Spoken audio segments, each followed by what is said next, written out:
Hello guys, আসসালামু আলাইকুম। আমি আরেকটি মজার রেসিপি নিয়ে হাজির হলাম। আজকে আমার রেসিপিটির নাম হচ্ছে চিংড়ি মাছ দিয়ে পালন ডাল রান্না। তো প্রথমে আমি একটি প্যানে তেল দিয়ে দিলাম, এরপর পেঁয়াজ কুচিগুলো দিয়ে দিচ্ছি, যেহেতু তেলটা গরম হয়ে গেল তাই। আর চিংড়ি মাছ দিয়ে রান্না করলে কিন্তু ডালটা খেতে খুবই ভালো লাগে। এর আগে আমি মাছের মাথা দিয়ে কিভাবে এই ডালটা রান্না করতে হয় সেটাও আমার পেজে দেওয়া আছে, দেখতে পাচ্ছেন। আমি পেঁয়াজগুলোকে নেড়ে চেড়ে দিচ্ছি। খুবই অসাধারণ একটি রান্না, আর এভাবে রান্না করলে কিন্তু ছোট বড় সবাই পছন্দ করে থাকে। দেখতে পাচ্ছেন আমি চিংড়ি মাছটা দিয়ে দিচ্ছি। আর এই ডাল রান্না করতে কিন্তু চিংড়ি মাছটা অবশ্যই একটু বড় লাগবে। এখানে আমি 1 চা চামচের মতন আদা রসুন বাটা দিলাম। আর এই ডালটার মধ্যে কিন্তু একটু বাত কিংবা ব্যথার উপক্রম থাকে, তাই আমি আদা রসুন বাটাটা দিলাম। আর আদা রসুন বাটা দেওয়ার কারণে আসলে বাত কিংবা ব্যথার কোনো থাকবে না। আমি এখানে স্বাদ মতো লবণ দিয়ে দিচ্ছি,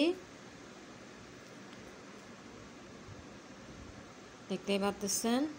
টমেটো কুচি দিয়ে দিলাম, আবারও নেড়ে চেড়ে দিচ্ছি। কষানোর জন্য পানি দিচ্ছি, দেখতেই পাচ্ছেন।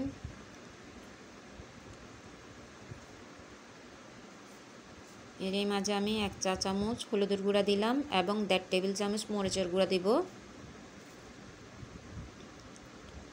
খুবই লোভনীয় একটি খাবার। আর চিংড়ি মাছ দিয়ে রান্না করলে কিন্তু বাচ্চারাও খুব পছন্দ করে থাকে এই ডালটা।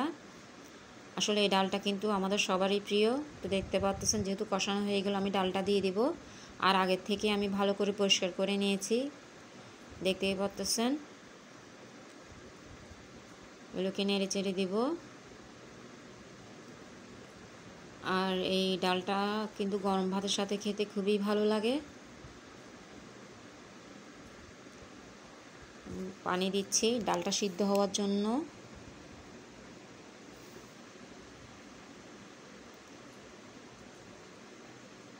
দেখতে পাচ্ছেন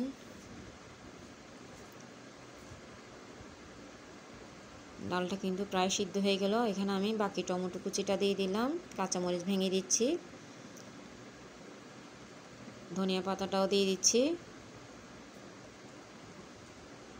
খুবই অসাধারণ একটি খাবার। তো দেখতে পাচ্ছেন মাশাআল্লাহ তৈরি হয়ে গেল আমার চিংড়ি মাছ দিয়ে পালন ডাল রান্না। আশা করি আপনাদের সবার ভালো লাগবে। অবশ্যই এইভাবে একবার হলো তৈরি করে দেখবেন এবং কার কেমন লেগেছে কমেন্টস করে জানাবেন।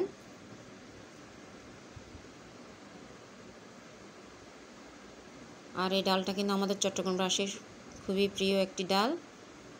শুধু আসলে চট্টগ্রাম বললে ভুল হবে, এটা সবারই প্রিয়, সব অঞ্চলের জনগণের।